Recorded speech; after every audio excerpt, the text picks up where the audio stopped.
America Meditating Radio Show. We collect wisdom, inspire each other, and empower hearts on demand 24/7.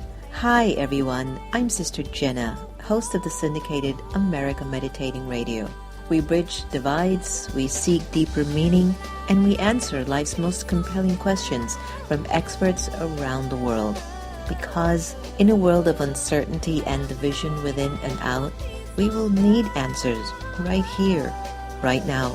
Join me and guests on America Meditating Radio, a show for everyone to learn more about this amazing thing called life.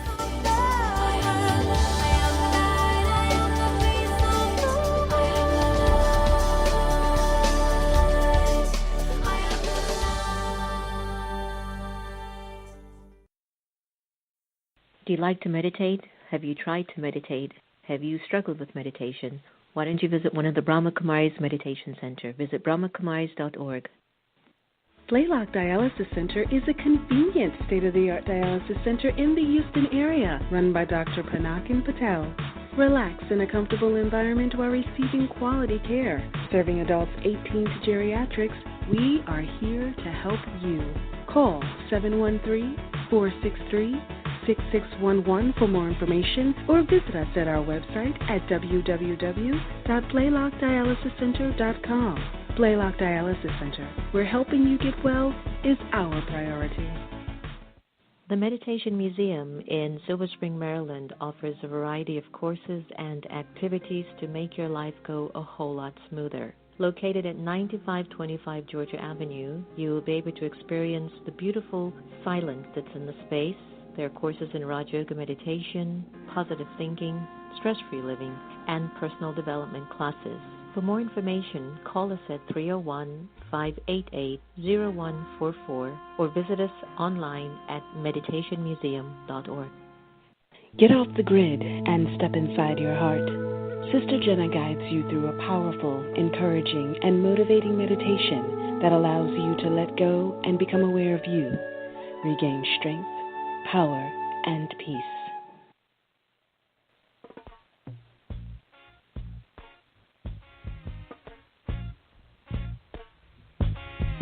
Until the philosophy which old one race superior and another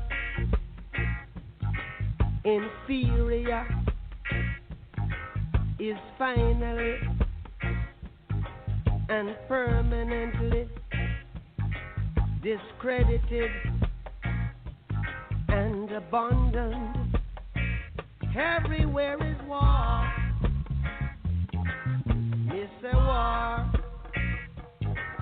that until they're no longer first class and second class citizens of any nation, until the color of a man's skin is of no more significance than the color of his eyes.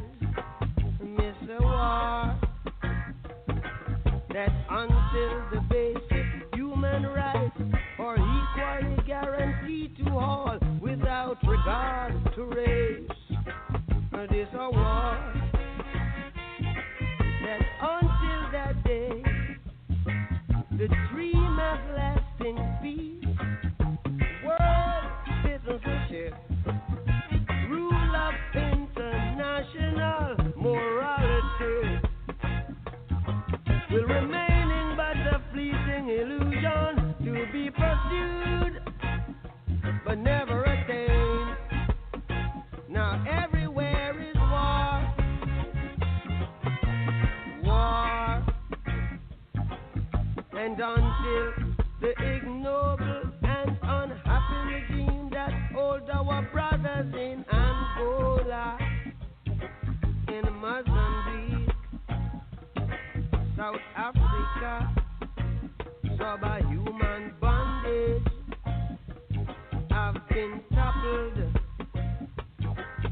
totally destroyed.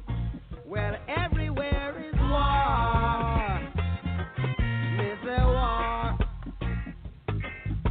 War in the east, war in the west, war up north, war down south, war, rumors of a war, and until that day, the African continent will not know peace. We Africans will fight, we find it necessary, and we know we shall win, as we are confident in the victory of good over evil, good over evil, yeah, good over evil.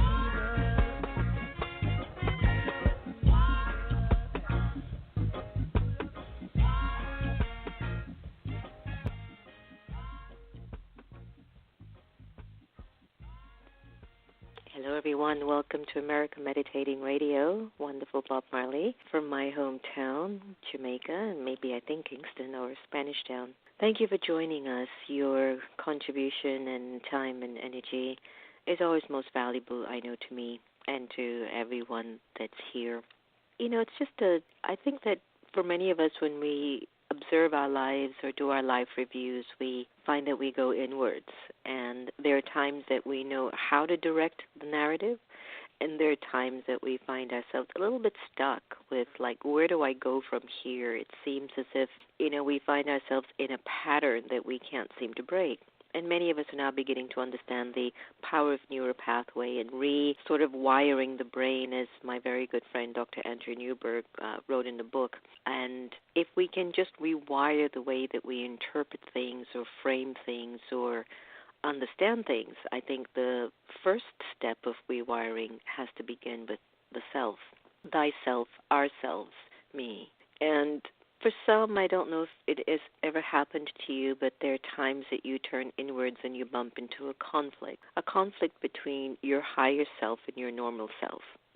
And as much as you wish to live the higher self, the normal self seems to be the higher narrative, or the one with a far more influence in the way that you think and speak and behave with your life and handle your life. But that quiet, gnawing, voice inside keeps saying, but there's a higher part to you. There's a more elevated part to you. And if sometimes there is conflict that you have to deal with internally in order to get there, and sometimes without the conflict you just can't. Looking at the country and what it's going through, I woke up the other morning and the first thought in the early morning rise, which is about 3:30 for me, I was just thinking, wow, so many individuals just want to see our country in a particular space that might not be very positive. But then what is it that our country has been doing to even warrant that vibration from other people? So it's never really just a one-sided affair. My life is not just functioning because of what's happening outside and stuff that I haven't done or have done. And for me, one of the areas that I've been observing myself looking into is the areas that I'm just missing. I can tick off all the amazing characteristic traits in which I feel I represent or I've morphed into, or perhaps use of a better language I've returned to, and yet I can still see that there are areas that are still missing. And we live in a world where being in conflict with the self, or even in conflict with nature, or in conflict with political parties, in conflict with value systems is the norm. But why is that? Becoming so normal.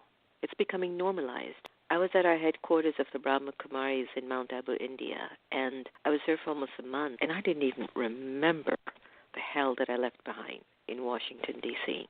So I think that if we keep feeding the consciousness, if we keep feeding the vibrations of thought from outside in, and if that outside is kind of charged with limitation of narrative, if it's charged with fear, if it's charged with body awareness where it's just about the limitation of my existence, I think it's going to hurt the power that is sitting in the soul. So if we've lost our inner strength and the ability to exercise what we understand to be elevated, then it's only natural for us to live an existence that just seems in conflict with the self. And we know that fighting doesn't get us really anywhere, and quarreling sometimes just doesn't get us what we want. It just creates more negative energy. And there are times we just can't seem to help ourselves. But what we can do, and what we have complete power over, is to develop our own internal strength, to be able to recognize our own value, and in return be able to recognize the value of other people. And we can accept and understand that diversity is a must at this time. And I think the more diverse we become, the more our power of acceptance gets amplified. And so in my study of Raj Yoga meditation, I've learned on my journey the value of really being able to go one little step higher in understanding who I am and why I'm here. The more we can understand that there are certain fundamental areas of wisdom that we need to perhaps explore. I don't say you have to believe it, but to explore it. And if you've ever been to any of the Brahma Kumari's meditation centers in the U.S. or across the world, because I know that the America Meditating Radio Show is listened to in 90 countries across the globe, you will encounter some fundamental classes like who am I? Who is God? What is the importance of karma philosophy? Why are we all in this together? Are we related? How do we understand that even though we're different, we still seem to find ourselves in a particular cycle of time, which is actually helping us? So in this conversation today, I'd just like to take you through a very easy crash course of Raj Yoga meditation, the 6 classes that we share. But before I do that, I'd like us to just take a moment to pause and have just a little reflection time, just to, center ourselves a little bit in a moment of stillness, and then to begin to look at some of the aspects of meditation and what it actually means for us. So when we meditate, we actually just focus on our thinking. We focus on what our thoughts are saying and what they're trying to help us to understand. So when you turn in, you basically begin to listen to the conversation that's happening in your mind. So let's enjoy just 2 minutes from my Off the Grid Into the Heart meditation CD. Take a deep breath. In this meditation, I invite you to become aware of the 2 types of consciousness that reside within the soul. Let us choose the consciousness of light over the darkness of past stories, the history that gets into our way. Let us now remember our connection to the Supreme Energy, the Supreme Soul, the being of light. For far too long, we have allowed the external forces to dictate our inner force. And at this time, I choose to get off the grid and step inside the heart, to be myself. I choose to no longer be under the influence of what the world tells me, what my parents have told me, my spouse, friends, or anyone who has been a negative influence in my life. In this meditation, I stand strong in the original, eternal, imperishable worth of the soul. I, the being of light, the soul of power, I step into the heart, and I become a being of love, a being light and goodness. Welcome back. You're listening to America Meditating Radio. That was Off the Grid, Into the Heart meditation CD by yours truly. We're talking about Raj Yoga meditation. How best to end our own internal conflict by having kind of a fundamental awareness of what's at stake, what are some of the mysteries in life that I seem to perhaps have missed. And if you ever visit any of the Brahma Kumaris meditation centers, the first lesson that we tend to try to begin the conversation on is, who am I? You know, there's a saying, let there be light and more light.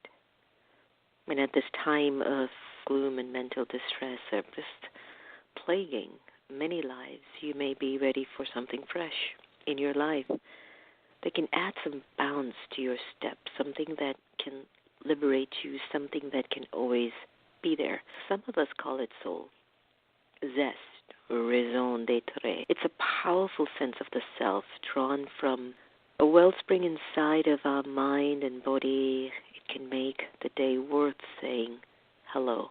When you're in the awareness of yourself, this who am I self, the real answer to who am I, then there's an awareness that the soul is a sparkling spiritual power. It's naturally sweet, it's naturally loving, it's naturally at peace, but it also holds memories.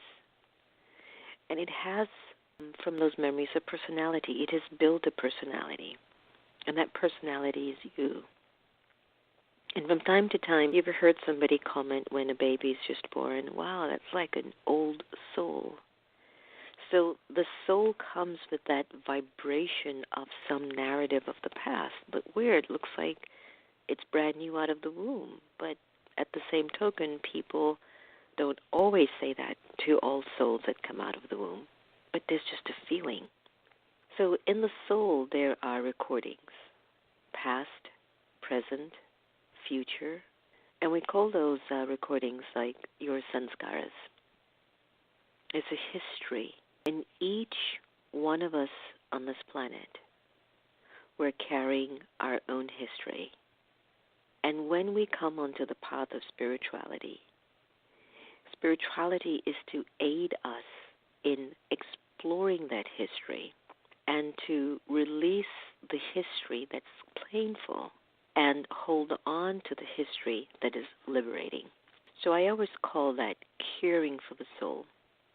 When you actually listen to the self, you actually begin to care about the soul. It's a lack of listening that creates this lack of caring for the soul, because we find it very hard to be able to communicate at the level that we wish with ourselves. So that's the first lesson. And it, again, takes us into qualities, the quality of kindness, the quality of truthfulness, the quality of royalty, the quality of deep personality that is high in values and virtues and has a noble kind of a sense to it. You are being yourself. You are being a soul, and you're being very close to God the Father. So why don't you just take a minute and breathe in that idea. Who am I? A soul, an energy of light. It's filled with kindness. And each time I can apply that consciousness, I actually get very close to the experience and the reality of who God is. So being very, very open-minded about the energy of the divine is so vital in meditation and spirituality. The debate about God has lingered for centuries. And some people tend to debunk all notion that there's even a God. And some remain devout till death. And so very often someone may remark, well, who cares? Well, insurance companies still refer to acts of God in the context of catastrophes, war, abuse, Obamacare. But is a God really to be held responsible for human doings and for us being not self-aware? Or is God an energy to remind us of who we are and why we're here? So when I go into meditation, I focus on the energy of this supreme being that's very still but very active. And every time I go in meditation to connect to the supreme being, I get this experience returning to me of a vast state of self, an unlimited state of self. And perhaps we get annoyed when we're not feeling unlimited, and when we're surrounded by limited energies, we get annoyed by that because that's not what you are, that's not who you are. And we all need to sort of get out of that energy, that vibration of energy, to be free from that energy. Energy of God, what is it? How do I connect to it? I first have to create my soul awareness. I first have to experience my real sense of self. And I can feel like my energy is elevating towards a God self, a higher self, a sense of love and peace and purity. And as it keeps increasing, I start to experience this God.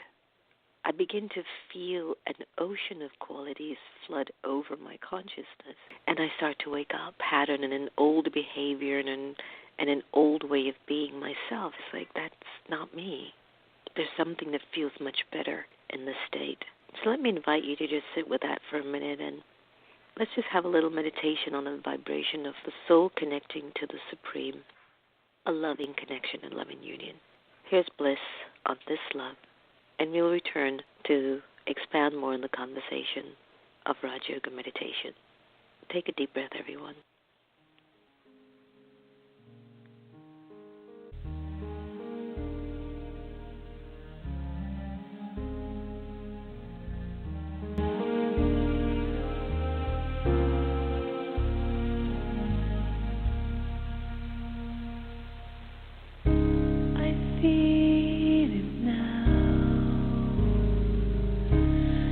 Close.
'Cause my eyes, it takes a lot to hold you.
welcome back. I'm sure that must have touched you because this is what Raja Yoga meditation does. It brings you into a more loving, thoughtful, not only connection, but relationship with the self and with the divine. You're listening to America Meditating Radio. We're talking about Raja Yoga meditation, about teachings that I know has been a very big foundation for me. And sometimes I don't get a chance to talk much about it because all my guests are such experts on the air, and I value their narratives as well. And I just thought it would be so nice to just get an idea of some of the things that we believe in and share with all of you who have been our trusted listeners over the years. I don't know how many of you think life is linear, but definitely we find that stuff keeps coming and going, right? What goes around comes around. Or you tell yourself, I've been in the same situation before, why is it repeating itself again? So travelers to different countries are familiar with their personality traits and their cultural norms. And the wheel of life depicted in textile, pottery art, and folklore tend to tell you where that culture is. The idea appears frequently in religious and philosophical texts, both in India, in Greece, and throughout time. There's this concept that there's something spinning, there's something turning. And in Raja Yoga meditation, there's a knowledge that there's a beginning, middle, end, and new beginning.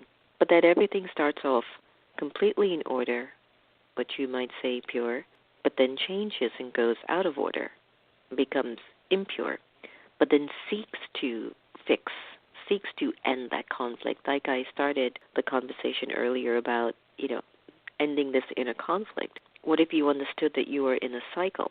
And as a result of being in the cycle, I realized that there has to be this time that I reach back to just fixing something that seems like it's out of order. So with the changing of seasons and the integrity of matter, external form, let's say, of the earth tends to change over time, right? So the driving force behind this devolution, so to speak, is the human mind. And so the higher pure consciousness manifests in a very powerful way, then the more beauty we'll see. But then when consciousness is very low, we see a lot of fear and negativity. So if we're in the cycle, then when you're in the mode of negativity and fear, where do you want to go after that? You want to go back to the spring of the consciousness. You want to go back to the higher level of consciousness. And so what I've learned is that in Raja Yoga meditation that I'm in a cycle. And when I'm going through my cycle, I embrace it. It goes just a cycle. It's a season. It can't stay forever. But what do I need to do here? So then you begin to look at your patterns and the way that you keep doing things and getting the same result. And if you keep doing things and expecting another result, we've all heard about that. That's just called insanity. So understanding that we're in a cycle, so what I do today comes back tomorrow. That's all you have to do. That's all you have to remember with the wheel of life, is that there's a beginning, a middle, an end, and a new beginning. And whatever I do today, it's also connected to the philosophy of karma. And so the more I understand this concept, I says, it comes back. It comes back. Everything I do to myself, everything I do to someone comes back. And so I want to be able to do the right thing for me and for others. Because if I don't, then what's going to come back to me? It's not something I'm going to really want. So understanding the soul and God, understanding the wheel of time, karma philosophy, what I do comes back, brings me to the powers of the soul. We offer this course called the 8 Powers, and every time I try to talk about all of them, I always forget one, the power to face, for some strange reason. But you can't always change situations, and you can never change people. But the only person you have the power to change is you. And so when I look at the 8 Powers in Raja Yoga, they help me to overcome situations that aren't so pleasant or aren't so easy. And it somehow gives me the strength to continue on the journey with a smile. So get a pen and paper. I'll give you a second. And I'd like you to explore 8 spiritual powers with me. Ready? The first one, the power to withdraw, is the ability to step back and just be an observer with the world around you. That's the power to withdraw. It comes in handy when you just can't stop someone from doing something. You just have to be like, whoa, Second power, the power to pack up, is the ability to bring things to an end and stop wasteful thinking. If you think the same thought more than 3 times, it's waste. The power to accommodate, number 3. It's the ability to expand and accept the present, and the ability to accept ideas and even the hearts of others. Even though it might not be what you agree with, you can accommodate it like the ocean. It keeps taking and taking and taking our stuff, but it still flows. And the fourth power, the power to discriminate, is the ability to discern the subtle and separate what is true from what is false. For example, the age that we're in, nobody knows what to believe anymore in the media, but you can believe what I'm saying on the American Meditating Radio Show. But it's so hard to determine, is this person telling the truth or not? And I would just say, trust nothing. Trust yourself. Are you being truthful? So then you check your subtle abilities, you check your intention to see if it's connected to the energy of God's qualities. The fifth power, the power of judgment. It's to assess the quality of choices, decisions, and actions in yourself and others. That's it. Is there quality in my choice? And here's my favorite, number 6, the power to face. To confront and resolve external and internal obstacles, tests, and challenges. And I have to tell you, everyone, I live this power, but I could never remember it. The power to face, the ability to confront and resolve external and internal obstacles, tests, and challenges. And then the 7th power is the power to cooperate. It's to give attention, time, experience. It's to be humble in the midst of a gathering. It's to be in service to something bigger than you. I am bringing my power to cooperate in this. I don't need personal identity. I want us to be whole. And then the last power, the power to tolerate. It's the ability to respond to external and internal events positively and yet check that you're not affected by them, which is huge. You can try to think of yourself as like some little superhero and that you have your 8 spiritual powers, charge, forward march. And these 8 spiritual powers, I guarantee you, will always help you to find your way through life. I've just offered you like 2, 4, maybe like 5 or 6 of the lessons of Raj Yoga meditation. And why I think it's important to just get a window into this. Think about it. Let's just back up a little. Who am I? Self, soul, a beautiful spirit.